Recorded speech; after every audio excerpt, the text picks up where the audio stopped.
Hi friends, welcome to my channel Mugil world. இன்றைக்கி நம்ம என்ன பார்க்க போகிறோம்னா, நம்ம தோட்டத்தில் கட் பண்ண பைனாப்பிளை வச்சு 2 ரெசிபி பார்க்க போகிறோம். ஒன்று வந்து ஒரு டிஃப்ரெண்ட்டான ஜூஸ் ரெசிபி ஒன்று, அண்ட் இன்னொன்று வந்து பைனாப்பிள் கிரில் ரெசிபி ஒன்று பார்க்க போகிறோம். ரெண்டுமே டேஸ்டியாக இருக்கும்.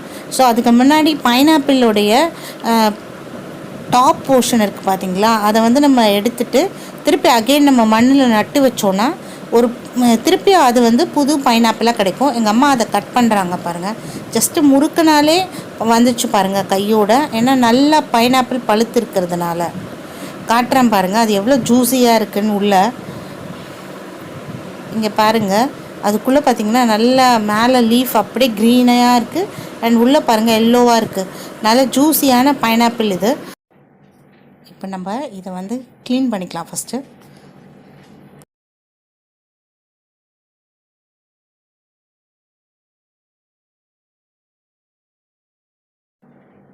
பைனாப்பிளை க்ளீன் பண்ணுறப்பவே இதோட வாசனை ரூம் ஃபுல்லாக ஸ்ப்ரெட் ஆகி செம்ம ஃப்ளேவரபுளாக இருக்குது. இதில் விட்டமின் சி இருக்கிறதுனால இது உடம்புக்கு ரொம்ப நல்லது.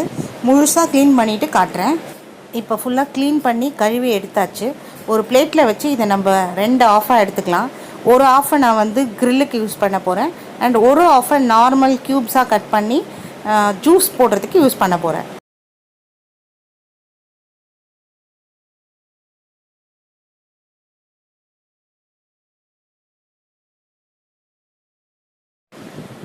இப்போ க்ரில்லுக்கு எப்படி கட் பண்ணுறதுன்னு பார்க்கலாம். கொஞ்சம் பெருசாக தான் கட் பண்ணிக்கணும். ட்ரையாங்கிள் ஷேப்பில் வச்சு கட் பண்ணிக்கோங்க. ரொம்ப திக்காகவும் இருக்கக்கூடாது, ரொம்ப தின்னாகவும் இருக்கக்கூடாது, ஒரு மீடியமில் இருக்கணும். நான் ஒரு 5 ஸ்லைஸ் போட்டுக்கிறேன் க்ரில்லுக்கு.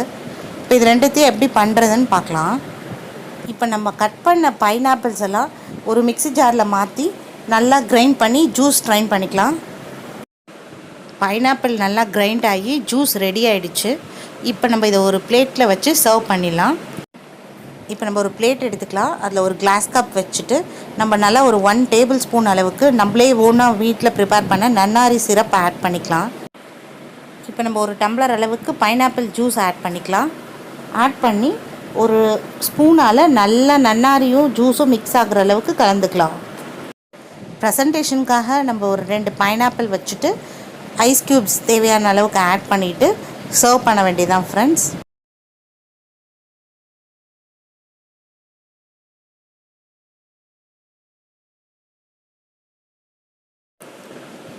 இப்போ நம்ம ஜூஸை டேஸ்ட் பண்ணிடலாம்.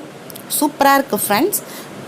நன்னாரி எக்ஸ்ட்ராக்டோட பைனாப்பிள் ஜூஸும் மிக்ஸ் ஆகி செம்ம டேஸ்ட்டாக இருக்குது. ஒரு வித்தியாசமான பைனாப்பிள் ஜூஸ் குடித்த மாதிரி இருக்குது.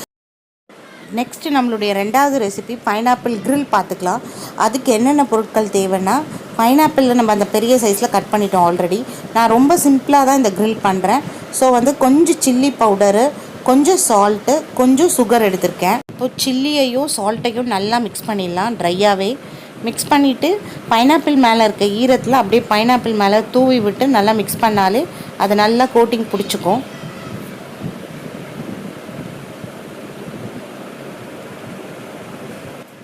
இப்போ ஃபுல்லாக நல்லா மிக்ஸ் பண்ணியாச்சு.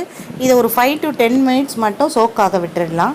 விட்டுட்டு ஒரு ஃப்ரையிங் பேன் வச்சுக்கலாம் அடுப்பில். அதில் கொஞ்சம் நல்லா பட்டர் ஆட் பண்ணிக்கோங்க. இந்த கிரில் வந்து பட்டரில் தான் பண்ணணும். நம்மக்கிட்ட கிரில் பேன் இல்லை, ஸோ நான் வந்து நார்மல் தோசைக்கல்லே பண்ணுறேன். ஸோ பட்டர் கொஞ்சம் மெல்ட் ஆன உடனே நம்ம ஆல்ரெடி சோக் பண்ணி வச்சுருக்க பைனாப்பிள்ஸை இதில் ஆட் பண்ணிட வேண்டியதான். இப்போ மீடியம் ஃப்ளேமில் 5 to 10 மினிட்ஸ் நம்ம இதை ஸ்லோவாக குக் பண்ணணும். இப்போ ஓரளவு 5 மினிட்ஸ் குக் ஆகிடுச்சு. இது மேலே நம்ம வச்சுருக்க கிறிஸ்டல் சுகரை அப்படியே தூவிடணும். பைனாப்பிள் மேலே அப்படியே அது கேரமலைஸ் ஆகணும். இப்போ 5 மினிட்ஸ் ஆகிடுச்சு. ஸோ நம்ம அகெயின் பீசஸை திருப்பி போட்டுக்கலாம். போட்டுட்டு சேம் ப்ரொசீஜர் நம்ம ஃபாலோ பண்ண போகிறோம். அகெயின் இந்த சைடு நம்ம சுகரை ஸ்ப்ரிங்கிள் பண்ண போகிறோம். கொஞ்சம் ஸ்லோவாக தான் இது ரெடி ஆகும். அப்போ தான் நமக்கு வந்து அந்த ஸ்மோக்கி ஃப்ளேவரும் வித் அந்த கேரமல் சாஸ் ஃப்ளேவரும் கிடைக்கும். எவ்ரி 2 மினிட்ஸ் ஒன்ஸ் வந்து நம்ம இதை ஃப்ளிப் பண்ணி போட்டுகிட்டே இருக்கலாம். அப்போ தான் ரொம்ப நமக்கு இதுவாக்காமல் இருக்கும். 2 சைடும் ஈவனான கலர் கிடைக்கும். பாருங்கள், ஆல்மோஸ்ட் குக் ஆகிடுச்சு. பார்த்திங்களா, இந்த சைடு ஒரு நல்ல கேரமலைஸ் ஆகிடுச்சு. இன்னொரு சைடு கொஞ்சம் இன்னும் ஒரு 2 செகண்டில் இதை நம்ம ஒரு பிளேட்டிங் பண்ணிடலாம். அவ்வளோதான், நம்மளோட grill இப்போ ரெடி ஆகிடுச்சு. இப்போ நான் ஒரு பிளேட்டுக்கு மாற்றிட்டு காட்டுறேன். சூப்பராக நல்ல ஸ்மோக்கி ஃப்ளேவரோட சூப்பராக ரெடி ஆகிடுச்சு ஃப்ரெண்ட்ஸ். இப்போ இதை நம்ம டேஸ்ட் பண்ணி பார்க்கலாம். ரொம்ப ஹாட்டாக இருக்குது ஃப்ரெண்ட்ஸ். டேஸ்ட் பண்ணிடலாம் இப்போது. செம்ம டேஸ்ட்டாக இருக்குது ஃப்ரெண்ட். கேரமெல்லாம் நல்லா ஸ்டிக்கி ஆகி அப்படியே க்ரன்ச்சியாக இருக்குது சாப்பிட்றப்போ. பைனாப்பிளே வந்து அந்த ஸ்மோக்கி ஃப்ளேவரோட க்ரன்ச்சியாக டேஸ்டியாக இருக்குது. எப்போயாவது பைனாப்பிள் வாங்கினீங்கன்னா இந்த ரெசிபியை மறக்காமல் ட்ரை பண்ணி பாருங்கள். இது கிட்ஸ்க்கு ரொம்ப பிடிக்கும். இந்த ரெசிபி பிடிச்சிருந்தா லைக் பண்ணுங்கள், ஷேர் பண்ணுங்கள், சப்ஸ்கிரைப் பண்ணுங்கள். மறக்காமல் பெல் ஐக்கானை ப்ரெஸ் பண்ணிக்கோங்க. அப்போ தான் நான் போடுற நோட்டிஃபிகேஷன் உங்களுக்கு உடனுக்குடன் வந்து சேரும். Thank you friends.